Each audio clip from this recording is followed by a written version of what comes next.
יש אנשים שכנראה לא למדו לוגיקה בסיסית בבית הספר, ומיד כשהם שומעים את המשפט הזה, אומרים, אז את אומרת להרוג את כולם. אני אומרת, לא הרגו את כל הגרמנים, לא הרגו את כל היפנים, אבל מלחמות מתנהלות באופן קולקטיבי. אנשים סובלים קולקטיבית, שלום עושים קולקטיבית. אתה לא הולך ועושה שלום בין יוסי למוחמד. שלום הוא דבר קולקטיבי, מלחמה היא דבר קולקטיבי. את הפודקאסט הזה אנחנו מצלמים ב5 באוקטובר 2025, כמעט סוגרים שנתיים מאירוע ששינה פה ייתכן את פני המדינה. אנחנו נדון על התמורות שה7 באוקטובר חולל במדינה שלנו, והתהליכים שהובילו אליו, יחד עם האורחת המרתקת שנמצאת איתי היום. אנחנו גם בימים גורליים, האמת שכל יום בשנתיים האחרונות, ואולי בכלל במדינה הזאת הוא מאוד דרמטי, אבל בפרט אחרי תוכנית 20 הנקודות של טראמפ, וההסכם המתגבש ככל הנראה, אז לכבוד, כדי לדון בכל הנושאים האלה, הזמנתי לכאן את דוקטור עינת וילף. שלום, כיף שאת פה. חברת כנסת לשעבר, אולי גם לעתיד, אנחנו גם נדבר על זה, נראה. דוקטור למדעי המדינה, דוברת רהוטה ומרתקת של הסיפור הציוני, נקרא לזה ככה. קודם כל, מה שלומך? בסדר. אוקיי. כמו שאתה יודע, בכל השנתיים האחרונות. כן, לגמרי. אז באמת, אני כמובן אשמח לדבר איתך גם על האירועים האקטואליים, אני אשמח לשמוע ככה את הפרשנות שלך לגבי זה. קודם כל, באמת במבט כללי, אנחנו כאמור כבר מתקרבים לשנתיים מהאירוע הזה, מהאירוע של 7 באוקטובר. כשאת מסתכלת על ישראל כמכלול, והאמת שגם את יכולה ככה גם לדבר בהקשר היותר גלובלי, אבל בוא נתחיל מהחברה הישראלית. איך האירוע הזה השפיע? על ישראל, על התרבות, אולי על התפיסות שלנו. גם, יש להגיד בתור מישהי שגם עברה שינוי תפיסתי בעצמה במהלך השנים, האמת שגם אני יכול להעיד על עצמי, אז צריך לשמוע. אז קודם כל יש את החצי בדיחה הידועה על אומרים מאו צטונג והמהפכה הצרפתית, ששאלו איך היא השפיעה, והוא אומר מוקדם מדי לומר, וזה בערך 200 שנה אחרי. ברור שאנחנו נביט על היום הזה של הפלישה, של הטבח, והוא ישנה את החברה הישראלית לעשורים קדימה. אני חושבת אפילו שכחברה אנחנו אפילו לא התחלנו לעכל מה קרה ביום הזה. אנחנו אפילו ברמה הכי בסיסית, רובנו לא יודעים את כל מה שקרה ביום הזה, הרי קרו אלפי דברים זוועתיים בו זמנית. אנחנו עדיין בהרבה מובנים בתוך זה, אז מאוד קשה להעריך. אני חושבת יש דברים שאפשר להגיד שהשתנו באופן עמוק. הישראלים, אני חושבת ברובם הגדול, מבינים שעומד מולם אויב ממש. כלומר, לא אויב שהוא מוחלט והוא טוטלי, שזה דבר שהוא מאוד קשה. כלומר, דיברת על התהליך שאני עברתי, שהיה בערך לפני 20 שנה, שנבע מהשילוב באמת של התקופה הקודמת, שהייתה מחרידה וזוועתית של טבח שלה. אז נגיד בעצם את בזמנו, השינוי הוא מלהאמין בחזון של השלום, שככה היה, כמו שאת אומרת, בהשראת תקופת קץ ההיסטוריה, של שנות ה-90, עם כל מיני תהליכים שהתרחשו שם, לתפיסה היום לא מאמינה יותר באפשרות לעשות שלום, לקיים בעצם מדינה נוספת לידינו? כלומר, מה בעצם השינוי? אז הייתי מפרידה בין שני הדברים. מבחינת חזון השלום, אני עדיין מתעקשת עליו, אני קוראת לעצמי פעילת שלום ארוכת טווח. אפשר לטעון פשוט שמה שהשתנה זה טווח הזמן, או ההבנה, אבל גם מה שהשתנה זה בעיקר ההבנה של מה שעומד בינינו לבין מימוש החזון הזה. כלומר, אם בעבר חשבתי שזה הרבה יותר פשוט, כלומר, בינינו לבין מימוש חזון השלום עומד בסך הכל מדינה פלסטינית, הקמת מדינה לערביי עזה והגדה, שליטה שלהם בשטח, ולכן גם תמכתי בכל ראש ממשלה שהבטיח לעשות גרסה של הדבר הזה. זאת אומרת, האמנת שהסכסוך הוא טריטוריאלי בעצם בעיקרו? כן, שבעיקר שהסכסוך בינינו לבין ערביי המנדט, היום הפלסטינים, הוא בסופו של דבר סכסוך בין שני עמים המבקשים חירות, ריבונות, יוצא שעל אותה, בגדול, על אותו חבל ארץ, ולכן בסוף הפתרון הוא פתרון של חלוקה כזו או אחרת, אבל באופן עמוק, לחיות זה לצד זה, בשתי ישויות פוליטיות נפרדות אחת מן השנייה. זו הנחת היסוד שאיתה גדלתי, ומה שאני מתארת במשך הרבה שנים, זה דבר שהרבה אנשים אוהבים כאילו למחוק או להתעלם ממנו, זה שהנחת היסוד הזאת בעצם נבדקה. היא נבדקה בגלל שאנשים כמוני מאוד רצו לממש אותה, והצביעו לראשי ממשלה שהלכו לממש אותה, מרבין לפרס, לברק, לאולמרט, לשרון בהתנתקות, והיא קרסה באופן מוחלט ונורא, ובעצם נדרשתי להסבר אחר. כלומר, מה עומד מולנו? אם לא על זה הסכסוך, אז, ובתהליך שהיה כרוך במחקרים וכתיבת ספרים ומפגשים פלסטינים, אני בעצם מבינה שעומדת מולנו אידיאולוגיה טוטלית. כלומר, אידיאולוגיה שמבחינתה לא יספק אותה דבר חוץ מאי קיומה של מדינת ישראל ואי קיומם של יהודים ריבונים במרחב. נכון, בעצם גם אומרת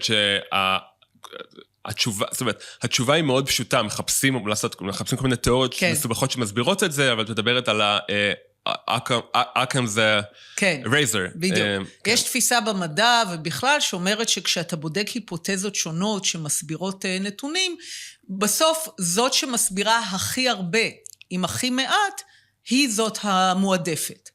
ואנשים שכבר שמעו מכירים, אני תמיד מספרת שאיך במהלך המחקר נתקלתי בציטוט של שר החוץ הבריטי, ארנסט בבין, בתום מלחמת העולם השנייה, שהוא צריך להסביר את כישלון בריטניה במימוש כתב המנדט לזה של היהודים תהיה מדינה, והוא מסביר שבין היהודים והערבים בארץ, הסכסוך בלתי פתיר, הוא קורא לו irreconcilable, כי בעצם המטרת העל של היהודים בארץ היא ריבונות, היא הקמת מדינה ריבונית בארץ ישראל, מימוש זכות ההגדרה העצמית, והוא אומר, ערביי הארץ, אלה שאחרי זה ייוודעו כפלסטינים, הוא אומר, להם מטרת העל היא להתנגד עד הסוף, כן, המילה הזאת התנגדות, מוקאוומה, שהיא בשמה של החמאס, להתנגד עד הסוף לקיומה של ריבונות יהודית בשטח כלשהו משטחי המנדט. ואני תמיד מביא, ואז אני אומרת, אוקיי, זו ההיפותזה החלופית. ההיפותזה החלופית אומרת, זה בעצם, היפותזה אחת אמרה, יש כאן שתי תנועות לאומיות, המבקשות לעצמן אותו חבל ארץ, ריבונות, ולכן הפשרה נדרשת היא טריטוריאלית. ההיפותזה השנייה, שמה שלעשות באמת על פי העיקרון הזה של מועט לתפוס הרבה עם הכי מעט, שומר את הסכסוך הוא בין מי שרוצים ריבונות, היהודים, לבין מי שרוצים שלא תהיה להם ריבונות, הערבים, מסביר את הכל. כן. וההבנה שזה הסכסוך, זה התהליך שאני עוברת. עכשיו, זו הבנה מאוד קשה. הרבה אנשים בטעות חשבו שעברתי את התהליך הזה אחרי 7 באוקטובר. כי מה לעשות? כלומר, לפני כן לא הרבה אנשים קראו את הספרים או שמעו אותי. נכון. ואני מבינה את זה. זה בסוף מסר קשה. זה מסר הנה, רק השבוע מישהו אמר לי, אני מבין, אני לא יכול לקבל את המילה כל, הכל. כלומר, להבין כל הפלסטינים, באמת, חוץ מבודדים אמיצים, מאורגנים סביב הרעיון הזה. אני מדבר גם על החברת פרלמנט האמריקאית, שגם אמרה לך, I don't believe you, משהו כזה, כן. לספר עכשיו? כן. כן, כלומר, במשך השנים גיליתי שזה ממש רעיון שהוא כמעט מחסום בלתי עביר. באמת לקבל שזה משהו שהוא כולם. שוב, כשאני אומרת כולם, אני תמיד מספרת שאני מכירה 4 בודדים, אמיצים, מתוך הפלסטינים. יש עוד כמה ערבים שיצאו נגד זה, אבל ספציפית, כאלה שמזדהים כפלסטינים, יש מתי מעט. ואחרי 7 באוקטובר הייתה משלחת של חברות פרלמנט דמוקרטיות בחירות שבאו לארץ. אני מסבירה את הרקע הזה. רובן בסדר, מקשיבות, אבל אחת כאילו ממש מתעקשת מולי, ובמשך השנים כשאנשים התעקשו מולי, פשוט שלחתי אותם לעשות שיעורי בית. אמרתי להם, אוקיי, דווקא בגלל שאני אומרת אמירה כל כך גורפת, מאוד קל להפריך אותה, אז בבקשה, לכו ותפריכו אותה. תמצאו לי ערבים, פלסטינים, שבקולם, בצורה ברורה, אומרים, החזון שלנו הוא לחיות לצד מדינה יהודית, לא מן הנהר ועד הים, ואנחנו מבינים שהמשמעות של זה, וכאן אני שמה את שני מבחני הליטמוס שגיליתי עם השנים, שאין בלתם, הם פשוט, הם נותנים את התשובה. שאנחנו מבינים, מלשונם של הפלסטינים, שמשמעות החזון של שתי מדינות לחיות לצד מדינה יהודית, המשמעות היא שאנחנו לא פליטים דור חמישי בעזה ובגדה, ואין לנו זכות שיבה, כלומר אין לנו זכות להתיישב במדינת ישראל הריבונית בשם רעיון השיבה. ואני אומרת, בבקשה, לכו, תמצאו, כאילו, אני לא חוזרת בי ממה שאני אומרת, אבל אם אתם חושבים שאני טועה, אז בבקשה, תפריחו את זה. ובמשך השנים קרו שני דברים, או שאנשים לא חוזרים, או שהם חוזרים עם אותם 4 אנשים שאני כבר מכירה. תמיד יש לי את הרגע הזה, מישהו שולח לי אימייל, נגיד אחרי שבועות, אומר, עינת, מצאתי, וזה אותו, ואני אומרת, כן, מכירה. זה אותו אחד שמכירה כבר. אז אותה חברת קונגרס, אני אומרת לה את כל הדברים האלה, ואז היא אומרת לי דבר שפשוט הימם אותי, היא אמרה לי, I don't believe you, אני לא מאמינה לך, they must exist, כלומר, הם חייבים להתקיים. ומה שהימם אותי, זה שהיא כל כך לא הייתה מוכנה לקבל את הנושא האמפירי, כן. שהיא הפכה את זה לעניין של אמונה. כלומר, היא בעצם אמרה, אני מסרבת להתמודד עם המציאות האמפירית, היא אפילו לא אמרה משפט שמבחינתי היה הדבר הנכון להגיד, לא יכול להיות שאת צודקת, אני ממרום מעמדי כחברת קונגרס, שהנושא הזה חשוב לה, הולכת להראות לך שאת טועה, היא לא אמרה את זה, היא פשוט הפכה את זה לעניין של אמונה. הם חייבים להתקיים, ובזאת היא סיימה את זה. מדהים, מדהים. אז אוקיי. אז זה מוביל אותי באמת לשאלה שאולי כבר יותר נוגעת לאסטרטגיה של המלחמה, אבל לאור העובדה, או לאור הטענה שלך, שאת כמובן לא סבורה שהיא טענה, ואגב אני די מסכים איתה, בכל אופן לפחות ככל שמדובר בעזתים, אז הם מאוד מונוליטיים בתפיסה שלהם. גם אנשי הגדה. גם אנשי הגדה. אז מי האויב? אז את אומרת, האויב, ואני שמתי לב על התשובות שלך, את אומרת, האויב הוא האידיאולוגיה הפלסטיניסטית. כן. אוקיי. אבל בעיניי, זו תשובה בואי, בסוף האויב זה אנשים. והאם את בעצם אומרת, האויב זה עזה, או כל העזתים? כי זו אמירה, מן הסתם, שיש לה השלכות מאוד גדולות, כי אנחנו לא ניהלנו את המלחמה כמי שמנהלים אותה מול העזתים, ניהלנו אותה כאילו בודדנו את חמאס וזה, ואת אומרת, חמאס זה, אני שמעתי אותך אומרת את זה, הזרוע הביצועית של האידיאולוגיה הזו. נכון. ולפיכך, אז אם היינו מתייחסים לכל עזה, כמו למלחמה נגד מדינה, כל עזה כאויב, אז למשל, היינו יכולים להפעיל אמצעי לחימה שהם מקובלים בחוק הבינלאומי, כמו למשל מצור. ולא להכניס סיוע הומניטרי בכלל, כי סיוע הומניטרי זה סיוע לאויב בעצם, לפי ההגדרה הזו. אז איך את רואה את זה? אוקיי, אז באמת בכמה רמות, שמת לב וזה יפה שאני משתדלת מאוד להיות מדויקת בשפה שלי. אז קודם כל, אכן ברמה הכי בסיסית מדובר באנשים שמחזיקים באידיאולוגיה. למה אני שמה דגש על האידיאולוגיה? כי בסוף אנשים הם ברי שינוי, גם קולקטיביים. Okay. זה יכול לקחת הרבה זמן.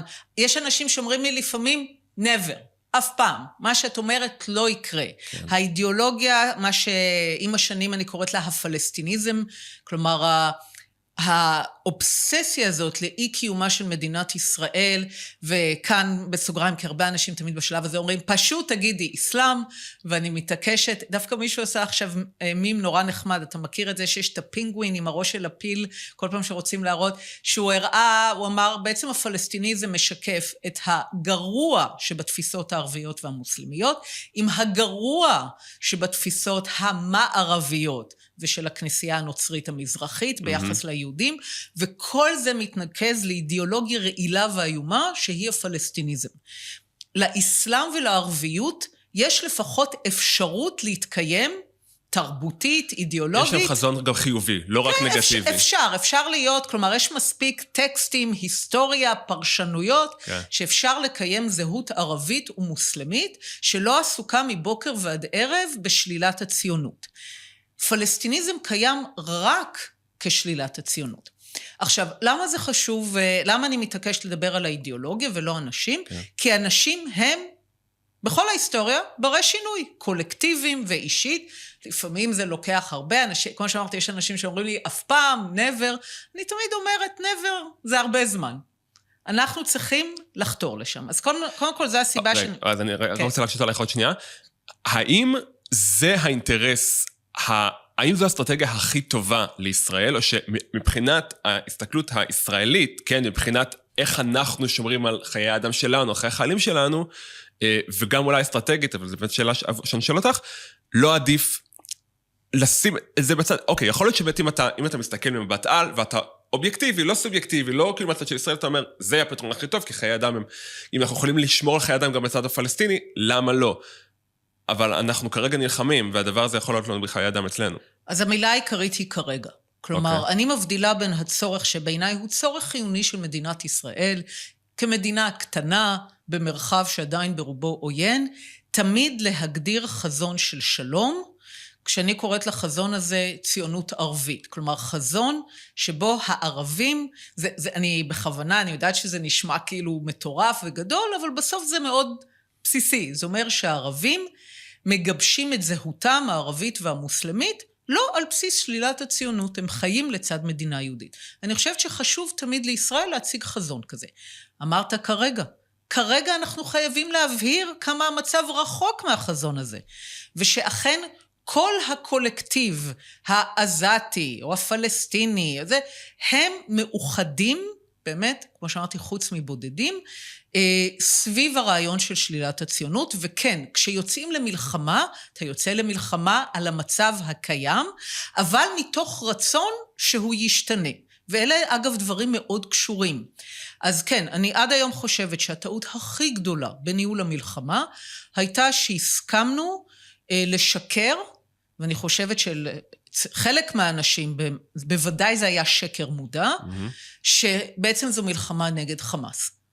במקום להגיד, חמאס הוא הזרוע הביצועית של האידיאולוגיה הזאת, כל עוד זו האידיאולוגיה של אנשי עזה, אנחנו נלחמים באופן קולקטיבי. עכשיו, מה הבעיה כאן?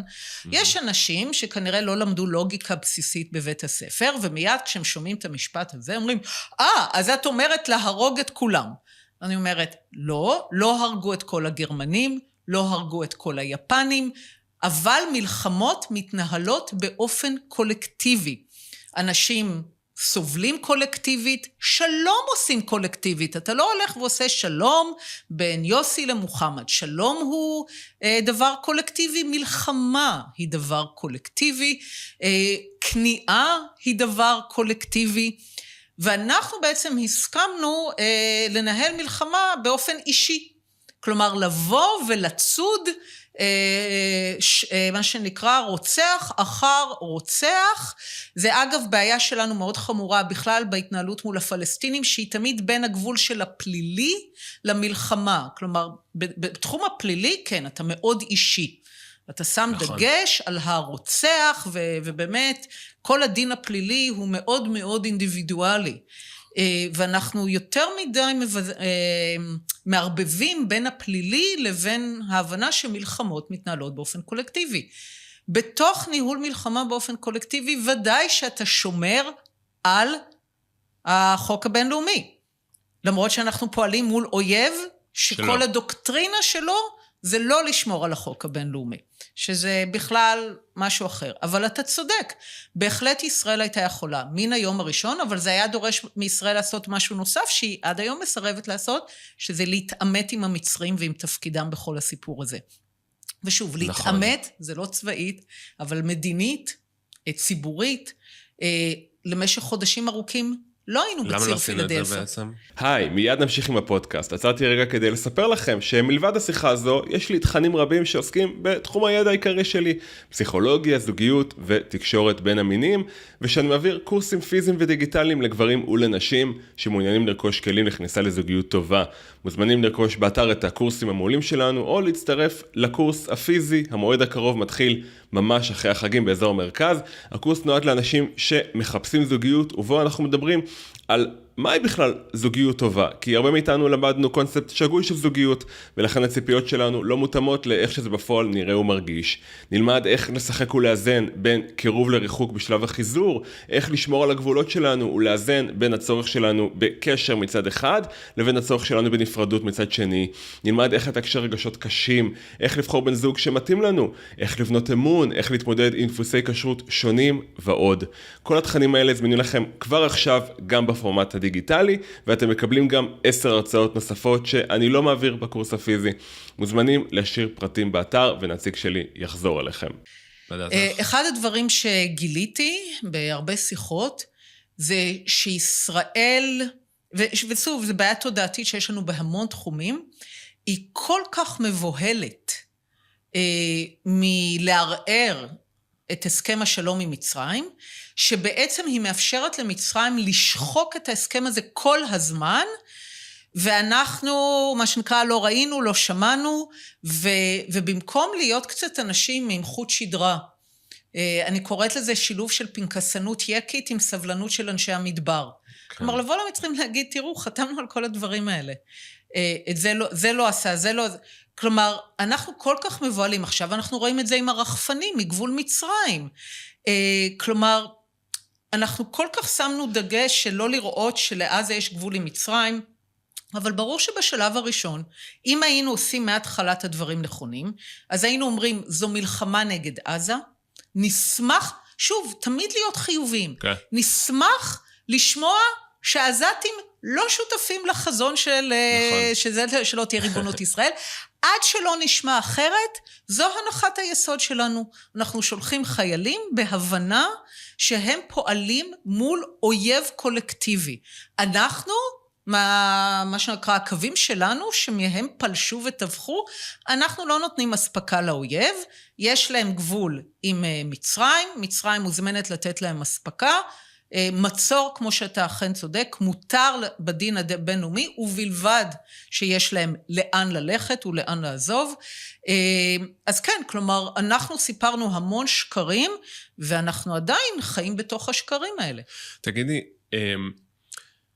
אז מצרים זה באמת דוגמה מעניינת, כי את, ובצדק, אני מסכים איתך, מפרידה בין האסלאם לבין הפלסטיניזם, אבל בד בבד, אני חושב, זאת אומרת, אי אפשר להתעלם מזה, לצורך העניין במצרים, הספר הנמכר ביותר זה מיין קאמפף, כן? זה נתון ידוע. זאת אומרת, יש שורשים אסלאמיים בפלסטיניזם, ויש בעייתיות, ככל שאני רואה את זה, בעייתיות עם האסלאם כלפי היהודים. אז מה עושים לאור הדבר הזה? אגב, מה שאתה מתאר, כנראה זה לא במקרה, זה את ההשפעה האדירה של הפרופגנדה הנאצית בשפה הערבית, על הערביות בכלל, ועל פיתוח התודעה והלאומיות הערבית. אנחנו עדיין בהרבה מובנים משלמים מחיר על זה שבתום מלחמת העולם השנייה, הערבים בכלל והפלסטינים בפרט, או ערביי פלסטין, קיבלו פטור בעצם מדנאציפיקציה, והצליחו לחמוק מזה, אבל זה בדיוק מה שאני מדברת עליו. כשאני אומרת שזה לא אסלאם, ואסלאם יכול להתנהל אחרת, כן. זה לא אומר שאנחנו מתעלמים, להפך, זה אומר שאנחנו כל יום, נחזור לפנקסנות היקית, כן. אנחנו אומרים למצרים, סליחה, הבעיה שלנו זה שאנחנו מתעלמים מכל הדברים האלה, להגיד להם, סליחה, מה זה הספרים האלה שנמכרים בירידים שלכם? מה זה התוכניות טלוויזיה האלה? רק לאחרונה התפרסם מאמר בעיתון מצרי שמקובל על השלטון, שעולם ללא ישראל הוא דבר רצוי ואפילו נשגב. ואנחנו מכל הדברים האלה מתעלמים, ושוב זה קשור גם לאידיאולוגיה הפלסטיניסטית, זה קשור גם לכישלון שלנו ב7 באוקטובר, אנחנו מתעלמים מאידיאולוגיה, ושמים דגש על היבטים ביטחוניים, ולא מבינים שהביטחון הוא נגזר מהאידיאולוגיה. יהרגו לנו פחות אנשים, אם כל יום נשב על הווריד של האידיאולוגיה. ואנחנו בעצם אומרים, אתם יודעים מה, עזבו את כל ההיבט האידיאולוגי, כשזה יגיע לגדר ולחיילים, נילחם. אז אני באמת שמעתי אותך אומרת שאנחנו צריכים לקום, או שאת אומרת גם על עצמך, לקום כל בוקר עם רצון להילחם בפלסטיניזם. ואני חושב, הבעיה עם החזון הזה, או עם האסטרטגיה הזו, היא שאני לא חושב שהיא מתאימה לאנשים במדינות ליברליות, דמוקרטיות, הרי, בסדר, מי שבאמת חי עם שטוף אידיאולוגיה כזאת, אז אין בעיה, זאת אומרת, אנחנו רואים שהעזתים, הסבל או החסכים החומריים שלהם, הם לא מספיקים כדי להניע אותם מהאידיאולוגיה הזו. אבל אנחנו לא כאלה, תגיד, אולי ישראל היא לא מדינה מערבית קלאסית, אבל באופן כללי, אנחנו רואים במדינות דמוקרטיות מערביות, האדם הפרטי רוצה לחיות את היום שלו, רוצה ללכת לעבוד, לגדל את הילדים שלו, רוצה ללמוד, לעשות תואר, כאילו, הוא לא קם כל בוקר עם רצון, אני הולך עכשיו להילחם בפלסטינית, ואני גם לא בטוח שבאמת מדינה יכולה להתקיים אם ככה אנשים חושבים כל יום. אז קודם כל, רוב האנשים במדינת ישראל יכולים ללכת לעבודתם. כלומר, המטרה היא לא שכל ישראלי וישראלי יעסוק בזה. אני מדברת על ההיבט הקיבוצי. יונתן אדירי אומר מאוד יפה, אומר נכון, אנחנו מוקפים במאות מיליוני אנשים שרוצים שלא נהיה פה, אבל הוא אומר, יש בערך, לא יודעת איזה מספר, הוא נתן נגיד 100,000 שקמים כל בוקר וזו העבודה שלהם. כן.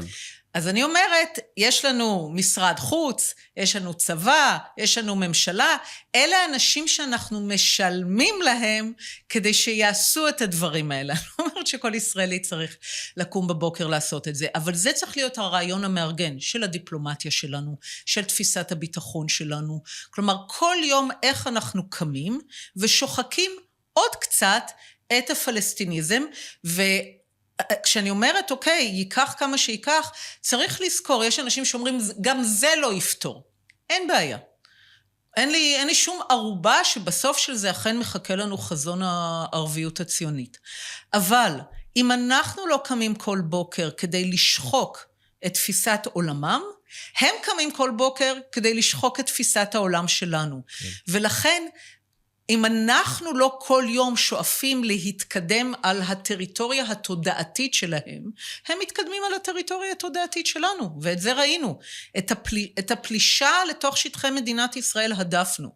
את הפלישה התודעתית, אנחנו רחוקים מלהדוף. אז אני באמת רוצה להתייחס איתך, באמת לכל עניין ההסברה, אני לא בטוח שזו גם מילה כל כך טובה, אבל אני ככה מסתכל בטיקטוק, התחלתי להסתכל קצת גם על תכנים של אנשים שהם, כן, מחזיקים באמת בבדות האידיאולוגיה, או שהם, כן, פרי פלסטיין וכל זה, אז הטיקטוק מקפיץ לי.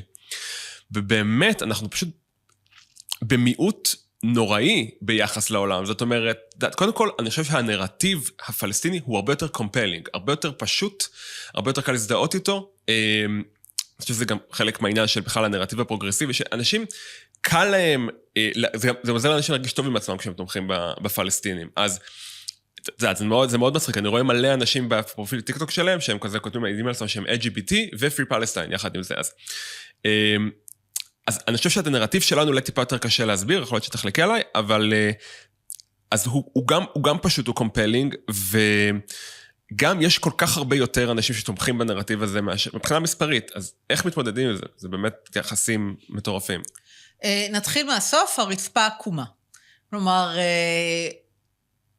צריך להבין, אנחנו אכן נמצאים בגדול במיעוט, תכף נדבר על מבני הברית שלנו, אבל אנחנו אכן במיעוט, אכן מולנו יש תפיסה טוטלית שיודעת תמיד, היסטורית, לשים על עצמה מלבוש רצוי, כזה שהוא פונה להמונים, בעיקר פונה להמונים במשבר, בין אם זה משבר זהות, משבר משמעות, משבר פיננסי, משבר כלכלי, משבר מדיני, ולתת להם תחושה שיש עולם טוב יותר.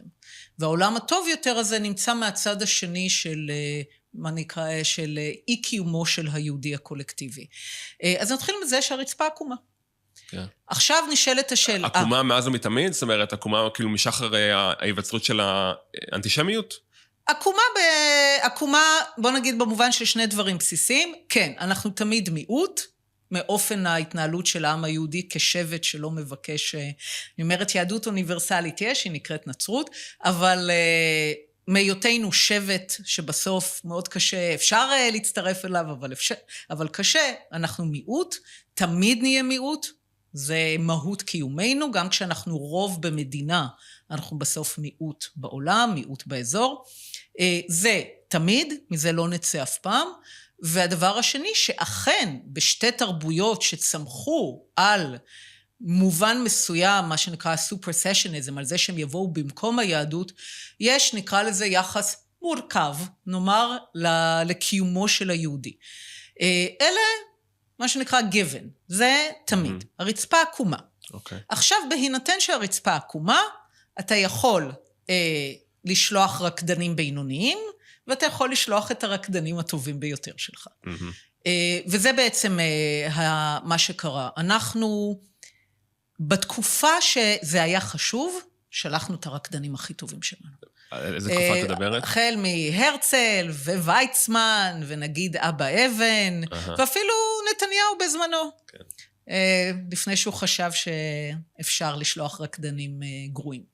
אבל שלחנו רקדנים טובים, כי הבנו שהרצפה עקומה, ואנחנו לא יכולים להרשות לעצמנו פחות מהטובים ביותר. ואז קרה איזשהו תהליך, כל מיני הסברים. אחד ההסברים שלי הוא שכל כך הלכנו ונשענו על ההצלחות הצבאיות והכלכליות שלנו, שלא הבנו שכל ההצלחות הצבאיות והכלכליות הן נגזרות של הסיפור. ואם אנחנו לא יודעים כל יום וכל שעה להיאבק על הסיפור שלנו, וזה גם, להיאבק על הסיפור שלנו זה גם שווה ערך ללשחוק את הפלסטיניזם, כי הפלסטיניזם בנוי על שלילת הסיפור שלנו. אם אנחנו לא קמים לעשות את זה כל יום, ברמה הטובה ביותר, אין לנו סיכוי בכלל. נתחיל מזה שכן, מה שקרה, the odds הם נגדנו, אבל כדי שבכלל יהיה לנו סיכוי, אנחנו חייבים לפעול בשפיץ של ההצטיינות. אוקיי. אז הזכרת את המילה נרטיב. אני האזנתי לסרטון של הגמת צפית בו של טארק מסעוד, שעונה על שאלות של גולשים לגבי המזרח התיכון, כמובן לרבות המלחמה ולרבות ישראל, ואני יודע שגם שוחחתי איתו לא מזמן, וגם האזנתי לשיחה, הייתה מאוד מעניינת. טארק מסעוד הוא פרופסור לענייני מזרח התיכון בהרווארד, מצרי במקור שלו, ובהסבר שלו, תראי, אי אפשר להגיד שאני לא חושב שהוא ניטרלי, אבל הוא מאוד משתדל להיות, לפחות בסרטון הזה, מאוד ניטרלי, כלומר, וכל פעם שהוא אומר משהו שהוא קצת שנים מחלוקת, הוא אומר לפי פרשנים ישראלים זה ככה, לפי הפלסטינים זה ככה, למשל, תכף אני אגיד לך למה אני מתעכב עליו. הוא אומר, אוקיי, לא משנה, בסדר, הוא אומר, קצור, הוא מדברר כביכול את הדוברים השונים, לפי הישראלים ולפי הפלסטינים, אבל להקשיב לו חידד אצלי את ההבנה, שבעצם, אם אתה ניטרלי, ואתה מסתכל על זה מהצד, אז הכל זה נרטיבים, זה כאילו קצת פוסט-מודרני כזה, זה כל אחד והנרטיב שלו, יש את הנרטיב הפלסטיני והנרטיב היהודי. ואני יודע, עכשיו אני מקשר את זה לעובדה שאת אתאיסטית, את מדברת על זה שאת אתאיסטית,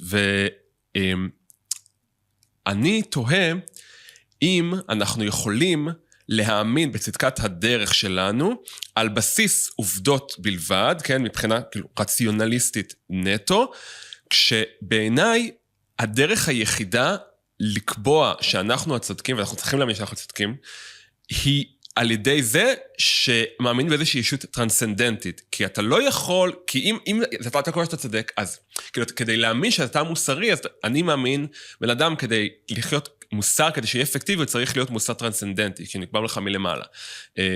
וזה בעצם על זה מבוסס כל הרעיון של שלטון חוק, וזכויות אדם, וכל הדבר הזה. אז איך את רואה את זה? זו שאלה קצת מורכבת, אבל... כן, אז ניקח את זה מכמה כיוונים. קודם כל, בכלל, אתה התחלת בזה הסיפור הפלסטיני הוא כאילו סיפור מאוד אטרקטיבי, או... אז אגב, זה ויכוח שיש לי כבר המון שנים, עם מישהי לא יהודייה שפועלת הרבה למען ישראל. האם הישראלים באמת לא יודעים לספר את הסיפור שלהם היטב, או היא אומרת את זה אחרת, כלומר, האם הפלסטינים באמת כל כך מתוחכמים, או שהם גילו שמה שנקרא מוכנים להאמין הכל על היהודים. אז קודם כל, כי דווקא לאחרונה הייתי באיזה כנס עם עוד מישהו לא יהודי, ולא דתי ולא זה, שהוא מלמד קורס, אפרופו, שיש בו את שני הנרטיבים. ואמרתי לו, איך אתה מוודא שהסטודנטים לא מסיימים את הקורס הזה ב-he said, she said. כן. והוא אמר לי, כי באור היום ישראל מנצחת. אני חייבת להגיד, כן. מפי לא יהודי, לא אוונגליסטי, לא דתי. היה בזה משהו מרענן, לפעמים אנחנו צריכים שמישהו יזכיר לנו דברים מאוד בסיסיים. כלומר, אני אגב כל השנים, העבודה שלי זה לדבר עם משלחות שמגיעות לארץ. למה? וכולם יודעים את זה, משלחות שמגיעות לארץ אין דבר יותר אפקטיבי מזה. למה? כי הם רואים. כן. כי באור היום, אני זוכרת גם יום אחד, השגריר האמירתי לישראל, הוא גם הייתי באיזה ארוחת ערב, הוא אמר, אתם ממש איומים בלספר את הסיפור שלכם. הוא אמר, אתם לא מבינים. אני הגעתי לכאן, רק הגעתי. אני באה אומנם מהאמירויות, מדינה מתקדמת והכל, אבל אני באה עם כל הרעיונות הערביים לגבי מדינת היהודים. אומר, אני נוחת. כל השלטים בין מעל התעופה, ערבית, עברית. אומר, אני יוצא לרחובות, הכל ערבית, עברית. אני הולך לרוץ לאורך חוף הים בתל אביב. כולם ביחד, מסגד לשמאלי. הוא אומר, אתם לא נורמלים, אתם בכלל לא יודעים לספר את הסיפור שלכם. כן. עכשיו, אז קודם כל, אני לא חושבת שהסיפור הפלסטיני הוא יותר טוב. הוא יותר טוב אם אתה לא באמת מקשיב לו. כי הוא בסוף סיפור של בכיינות, אי לקיחת אחריות, ובאופן הכי עמוק הוא סיפור של שלילה. הוא סיפור של אנשים שאף פעם לא מתכוונים לבנות שום דבר. עכשיו, זה לא מקרי שבעולם, אני לא יודעת אם אתה יודע, יש עכשיו את הקטע הזה שאנשים לוקחים קורסים באיך להיות adults. זה נקרא adulting, איך לתקן פאנץ', לא יודעת, כל מיני דברים. אוקיי. כלומר, ויש דיבור על זה שאנחנו חיים בעולם שכאילו כל הרעיון של לקיחת אחריות, של להיות אדם בוגר, לעצב ולבנות את החיים שלך, התחלף בסיפורים של קורבנות, כל העולם השם, אני לא אחראי לשום דבר. והציונות במובן הזה היא סיפור של אחריות אדירה. כלומר, היא סיפור של אנשים שאומרים, כן, נדפקנו, העולם נגדנו, הכל זה, ובכל זאת אנחנו נלך ונעשה משהו ונבנה משהו, וזה סיפור מטורף. כלומר, אנחנו שוכחים איזה סיפור אדיר, זה באמת שהוא פונה לאלמנט הכי בסיסי של אחריות, של חזון, של שינוי היסטורי. הסיפור הפלסטיני בעיניי הוא סיפור מזעזע, באמת של בכיינות ואי לקיחת אחריות, ולשים דגש על הרס במקום בנייה, ואנחנו רק צריכים לחשוף את זה, באמת לזכותם יאמר, הם אומרים את זה כל הזמן. עכשיו בהיבט הדתי, נרטיבים. זה קצת חוזר לנושא הזה שהכל יכול להשתנות. באופן עמוק, כל בני האדם יושבים על סיפורים. אין, גם מי שמאמינים באלוהים ספציפית של הקבוצה שלהם, בסוף האלוהים הזה קיים כל עוד הם מאמינים בו. כל הטקסטים הדתיים הם בסוף טקסטים אנושיים. הם טוענים שאיפשהו בראשית של זה יש התגלות, בסדר? אבל מעבר לזה, זה הכל בידי אדם, זה הכל פרשנויות אנושיות. כן, האסלאם יכול לקבל פרשנות סמי-נאצית, והוא יכול לקבל פרשנות חיובית וסובלנות. בסוף זה הכל פרשנויות בידי בני אדם, אנחנו משנים את הסיפורים שלנו, אנחנו לא מאמינים באותם דברים שהאמנו בהם, ולכן אני פועלת בתוך העולם הזה, אני חלק מהסיפור היהודי, אני לא צריכה להאמין בקיומו, בוודאי לא במאה ה-21, של ישות טרנסצנדנטית שספציפית מעדיפה את העם שלי ונענית ספציפית לתפילות שלנו, לא צריכה להאמין בזה כדי לטעון שבתוך ההיסטוריה האנושית, שבה כולם שותפים לרעיונות, גם הרעיון של חוק, גם הרעיון, אגב, הוכח כבר בעשרות מחקרים, רעיון המוסר קודם לרעיון האלוהות. כלומר, תפיסת המוסר היא שונה, היא בסוף זהה בדברים הכי בסיסיים בחברות, כן מאמינות, לא מאמינות, יש שטוענים שדווקא כדי לבצע מעשה זוועה, צריך להאמין באל טרנסצנדנטי. אין צורך בדת כדי להיות אדם מוסרי, אבל כדי לדעת שעם שלם התעצב סביב קשר לארץ הזאת, סביב טקסטים מסוימים, סביב הפרשנויות, והוויכוחים על הפרשנויות האלה, צריך רק להסתכל. אוקיי, אז הזכרת את האקדמיה, אני מאוד סקרן לשמוע דעתך לגבי זה, את אקדמאית מן הסתם, עשית דוקטורט, איך את רואה את האקדמיה של העשור האחרון, לצורך העניין, שבאמת תפיסות פרוגרסיביות פוסט-מודרניות מאוד, לפחות בפקולטות של מדעי הרוח, מדעי החברה, מאוד משפיעות שם, זה משפיע גם על גרנטס של מחקרים שגם אוניברסיטאות בארץ מקבלות, וכל ה-DEI וכל הדברים האלה, אז איך את רואה את דברים שהיא גם הייתה מבפנים, ואולי עדיין באקדמיה, או לא יודע, כבר לא, אבל... יש סיבה שאני לא אקדמאית. אוקיי. ובאופן מודע, אף פעם לא רציתי חיים אקדמיים, ולא רציתי קריירה אקדמית, כי כבר כשעשיתי את התארים שלי, ראיתי שזה עולם, אני משאירה את המדעים בצד, אבל כן. בעולם של כאילו נושא הרוח והחברה, זה עולם איום ונורא. כלומר, שמתי לב שאנשים לא מסוגלים להגיד כלום. כלומר, היכולת שלך, יש משפט נהדר באנגלית, ש-common sense is not so common. כלומר, היכולת שלך פשוט להגיד, תראו, זה המצב, תסתכלו, לא קיים באקדמיה, אתה חייב להביא 700 מראי מקום, לפני שבכלל תגיד איזה מילה, אז זה דבר אחד, זו סיבה שבכלל לא רציתי להתקרב לזה. מעבר לזה, ברור שהיום האקדמיה היא מקום שהוא, שוב, אני חוזרת למקום הזה, כל הבעיות הביטחוניות וזה, הן תמיד נגזרת, באנגלית אומרים downstream of, נגזרת של הרעיונות. הרעיונות באקדמיה היום, אני שמה אפילו בצד את הנושא הפרוגרסיבי, יש רעיונות טובים בהיבט הפרוגרסיבי, בהחלט יש דברים שבונים חברה צודקת יותר, מה שהלך והתבסס שם, זה יותר ויותר עולם סגור, שלא באמת מבקש לשפר את החברה, לא מבקש באמת לקדם רעיונות שמשפרים את החברה, אלא בעצם לעלות לרמה הכמעט תיאולוגית דתית, שאומרת, יש עולם טוב יותר, והעולם הטוב יותר הזה של זכויות אדם, של זה מחכה בצד השני, שבו היהודי הקולקטיבי לא קיים.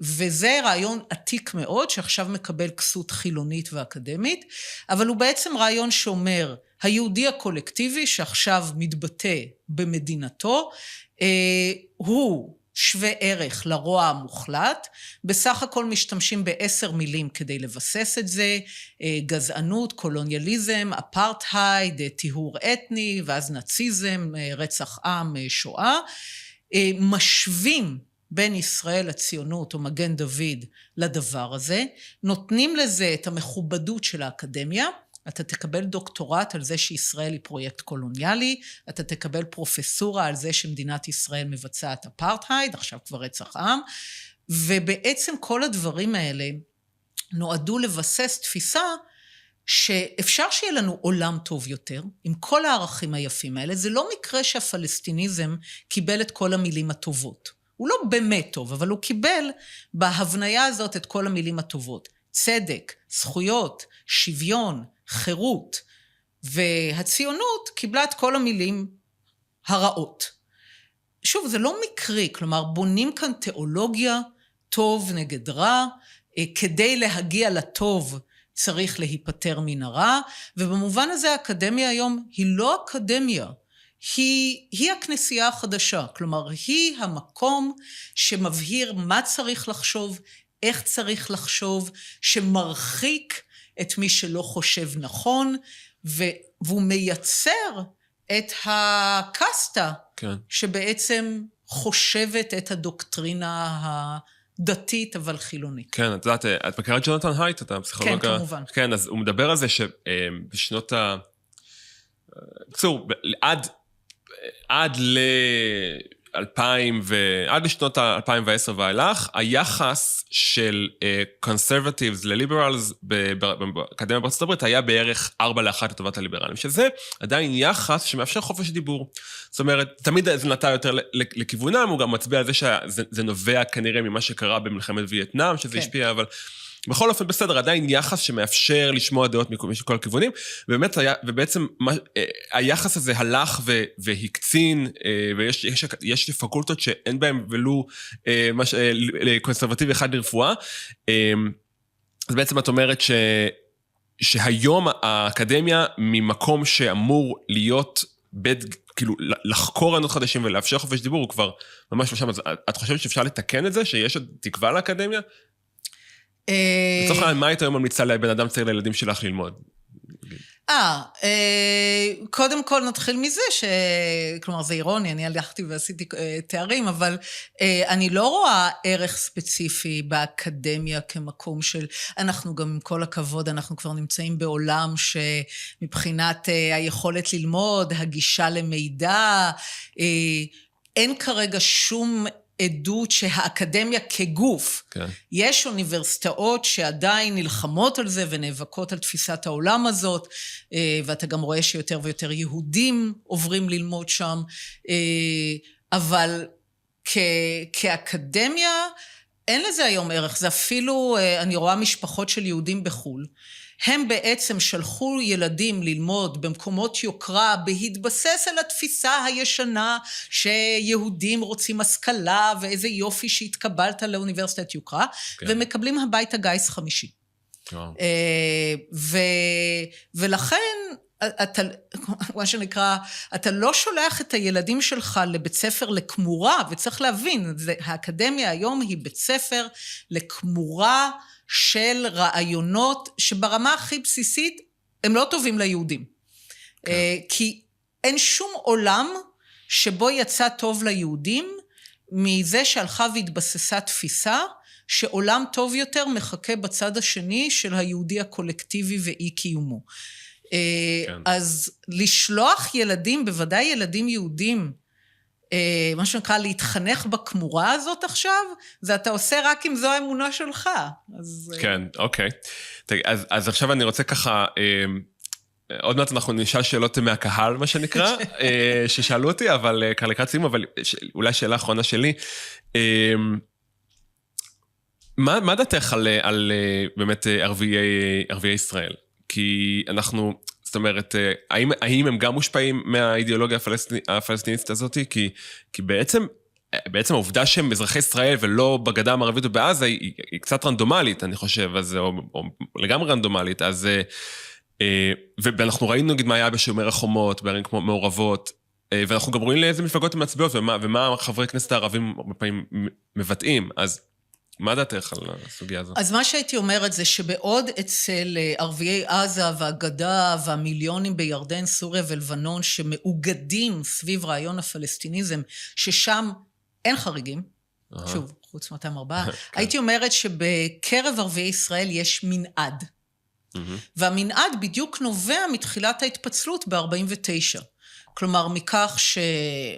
אומנם זה קשה, אבל היו תחת ממשל צבאי, ובמערכות החינוך היה פיקוח ישראלי, והם חיים בתוך מדינת ישראל, והמפגש שלהם עם ישראלים הוא יותר בלתי אמצעי, וכלומר, ואז יש לך מנעד, יש לך ערבים ציונים, שמתגייסים לצהל, שמקבלים על עצמם שהם יהיו מיעוט ערבי במדינה יהודית, ולא רואים מעצם ההגדרה הזאת כבר אפרטהייד ואפליה, ויש יותר ויותר כאלה, אבל יש גם ועדת המעקב, שלא תהיה מדינה יהודית, כמו שאמרת, הרבה מהם הם חברי כנסת, הכניסה זה שישראל אפשרה לאל-ג'זירה למשל לפעול באין מפריע בתוך מדינת ישראל. אחד הדברים שקרו לתפיסות הליברליות אל מול המתקפה של ככה הדת החילונית הזאת, זה שאנשים למשל אומרים חופש ביטוי, ותחת חופש הביטוי שוב הם לא מבינים שהם מכניסים אויבים הביתה. אל-ג'זירה היא לא רשת חדשות. בואו נסיים עם הסיפור הזה, אל-ג'זירה היא לא רשת חדשות, היא כמו הרדיו הנאצי בשפה הערבית. היא רשת הפרופגנדה של האחים המוסלמים, לאפשר לה לפעול באין מפריע בתוך מדינת ישראל, זה לא פתיחות וזה לא ליברליזם. אז אנחנו גם, שוב אני חוזרת לזה שהמון פעמים אנחנו עצלנים, מעלימים עין, נותנים לאידיאולוגיות להתפתח באין מפריע, אנחנו צריכים להתעקש שהערבים אזרחי ישראל, לטוב ולרע, יהיו אזרחים ציונים, ולא לרדת מהסיפור הזה, כלומר, למה אני מתעקשת על זה, למרות שזה נשמע באמת מופרך ומטורף? כי אם אנחנו לא מרימים את הרף של הציפיות שלנו, אז מה שאנחנו מקבלים, זה באמת, אנחנו מקבלים מעט מאוד. שירות בצהל, זו המדינה שלהם. הם נדרשים להגן עליה. אם לא משרתים בצהל, אז אתם לא שותפים. לא, כל מי שבעצם גברים ונשים, חרדים וערבים, זו המדינה שלכם, היא שלכם. אתם מגינים עליה, אתם נדרשים להיאבק עליה ולהגן עליה. החינוך בבתי הספר צריך להיות בשפה העברית.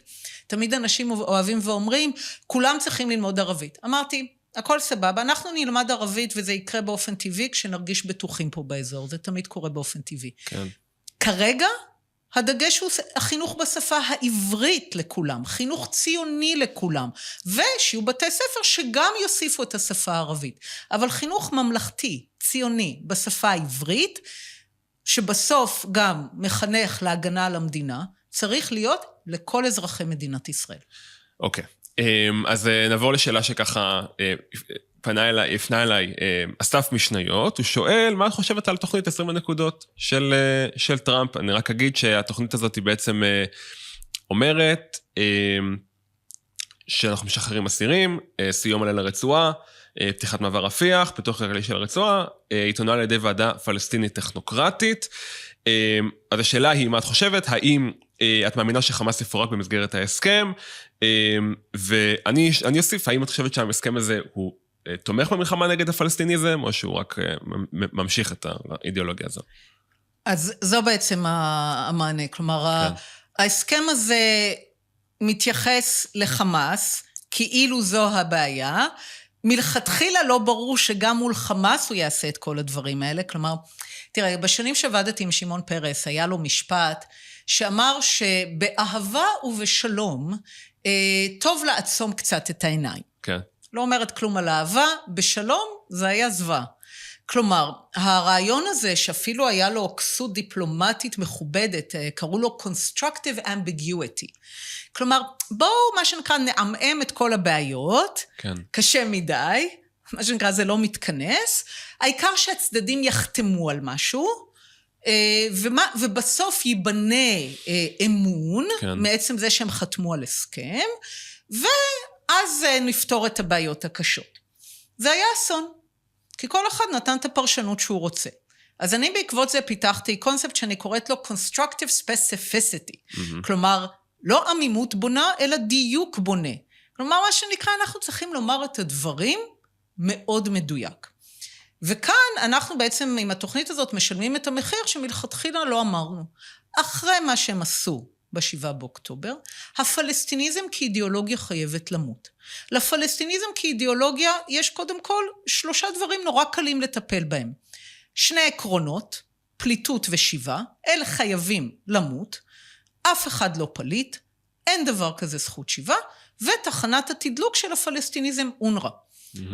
אפילו אם היינו מתעקשים על 3 הדברים האלה, כל הזמן, מה שנקרא, תוכנים בשכל, שעל זה קם ונופל הכל. הרי זה לא קיים בהסכם הזה. כלומר, ההסכם הזה בסוף, הוא הרבה יותר קרוב לסבב. כלומר, אנחנו חוזרים למצב, עם עוד יותר בשלנים בזה, אבל זה לא הסכם שמתמודד עם בעיות יסוד. עכשיו, יש היבט להסכם, בעיניי, שהוא ההיבט נקרא לו אמריקאי. טראמפ רוצה הסכמי אברהם. כן. גם, כמו שקובי אוהב להגיד, נובל, אבל, קובי ברדה, אבל גם לפני הנובל, או בנוסף, הוא רוצה להרחיב את הסכמי אברהם. זה ההישג הגדול שלו, הוא לא ייתן לשום דבר לסכן את זה, והוא רוצה להרחיב את זה. נשבר לו, הוא רוצה שכולם פה באזור ישתפו פעולה, ואפשר יהיה רכבות, וזה. כן. הוא רוצה שהפלסטינים יהיו בשקט, אם אפשר 2, כדי שאפשר יהיה להרחיב את כל ההסכמים האלה. ואת זה כלומר, את זה אני מבינה. כן. הוא רוצה, כולם תשבו בשקט, בינתיים טוני בלר יסתובב, והישראלים והעזתים יריבו, וזה יגידו שהייתה הפרה, וזה שהייתה הפרה, אבל בינתיים תנו לי להתקדם עם האינדונזים, ועם הסעודים, ועם הפקיסטנים. בסדר? זה יכול להיות הישג יפה, כלומר, אני מבינה את ההיגיון של הרצון להשתיק את הפלסטינים כדי להתקדם עם כל השאר. למרבה הצער, זה ההיגיון שהוביל אותנו לטבח של ה7 באוקטובר, ולכן לפחות ישראל, גם אם זה ההיגיון האמריקאי, וגם אם יכולים להיות בו יתרונות מסוימים לישראל, ישראל צריכה עדיין לקום כל בוקר ולהגיד, למשל, כתוב רפורמה ברשות הפלסטינית. מצוין. לא כתוב איזה רפורמה, רפורמה רדיקלית ברשות. אנחנו צריכים להגיד, הרפורמה נורא פשוטה. אין בגדה שום שכונה שהיא מחנה פליטים, אף אחד בגדה לא רשום כפליט, וכולם חותמים ומבהירים שאין להם דבר כזה זכות שיבה. הייתי הולכת יותר מזה, אף מדינה לא יכולה להיות שותפה לחוזי בנייה בעזה, אם היא הכירה בפלסטין ועדיין מממנת את אונר"א וטוענת שיש שיבה ומכירה בעזתים כפליטים. כלומר, ממש, על זה ישראל צריכה לחפור, ואם תהיה ממשלה חדשה שלצורך העניין מקבלת את כל העמימות הזאת, זה מה שהייתי אומרת, זו הפרשנות שלנו ואין בלתה לכל הסעיפים על דה-רדיקליזציה ועל שינוי דרמטי. עכשיו תראה, בינתיים נראה איך זה יקרה עד שהפודקאסט יצא, הדבר הכי חשוב זה שלפחות התוכנית הזאת, על פניה, נראה אם זה יקרה, יצרה דינמיקה שלא הייתה קודם, שבה כל החטופים עד האחרון שבהם משתחררים, ורק אחרי זה כל השאר. אני אגיד משהו לגבי שחרור הרוצחים מהכלא, אני בכלל, אני חוזרת לנושא של הערבוב בין מלחמה לבין פלילי, בעיניי היה צריך ב7 באוקטובר בערב, לנקות את בתי הכלא של מדינת ישראל, לשפוך את כולם לתוך עזה, ולהילחם בהם בשדה הקרב.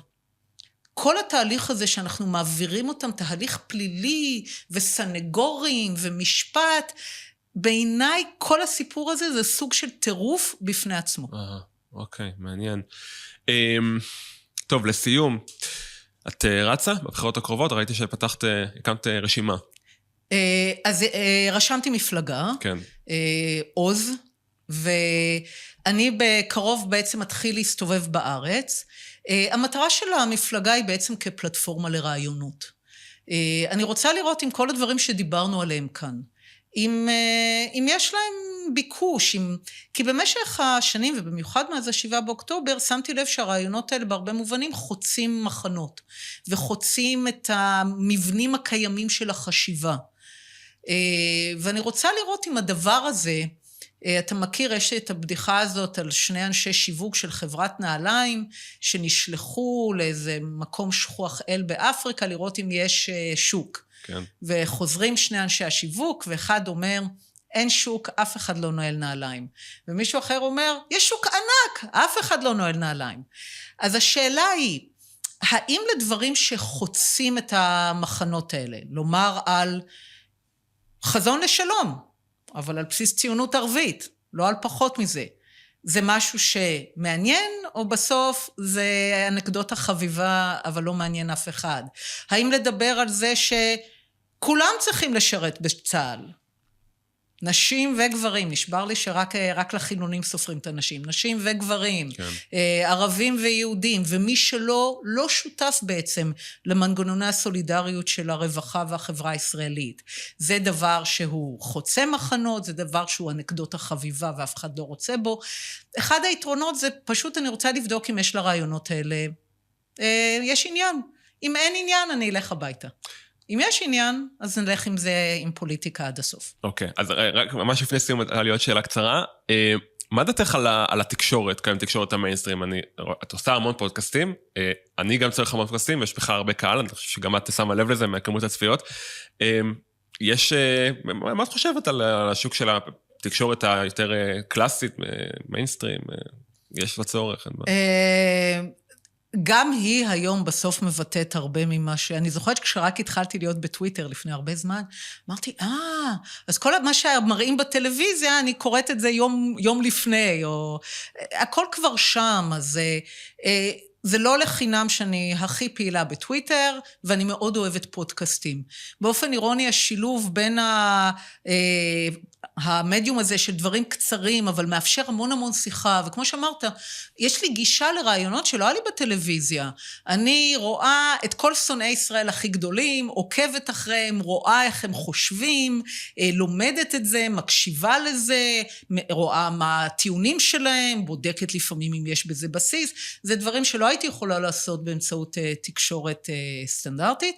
ודבר נוסף, הפודקאסטים, יש סיבה שאני פחות או יותר אומרת, אני מאוד אוהבת ללכת כמעט לכל פודקאסט שיש, כי זה פורמט שמאפשר לנהל שיחה, לברר דברים, לשאול שאלות, והוא נהדר, ומסתבר כמו שאמרת שאנשים מקשיבים. לגמרי. אז זה לגמרי, מכל המדיומים שצמחו, זה לגמרי המדיום האהוב עליי. כן, חד משמעית.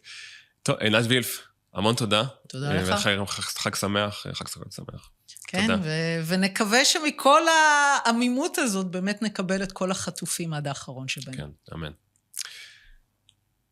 יופי.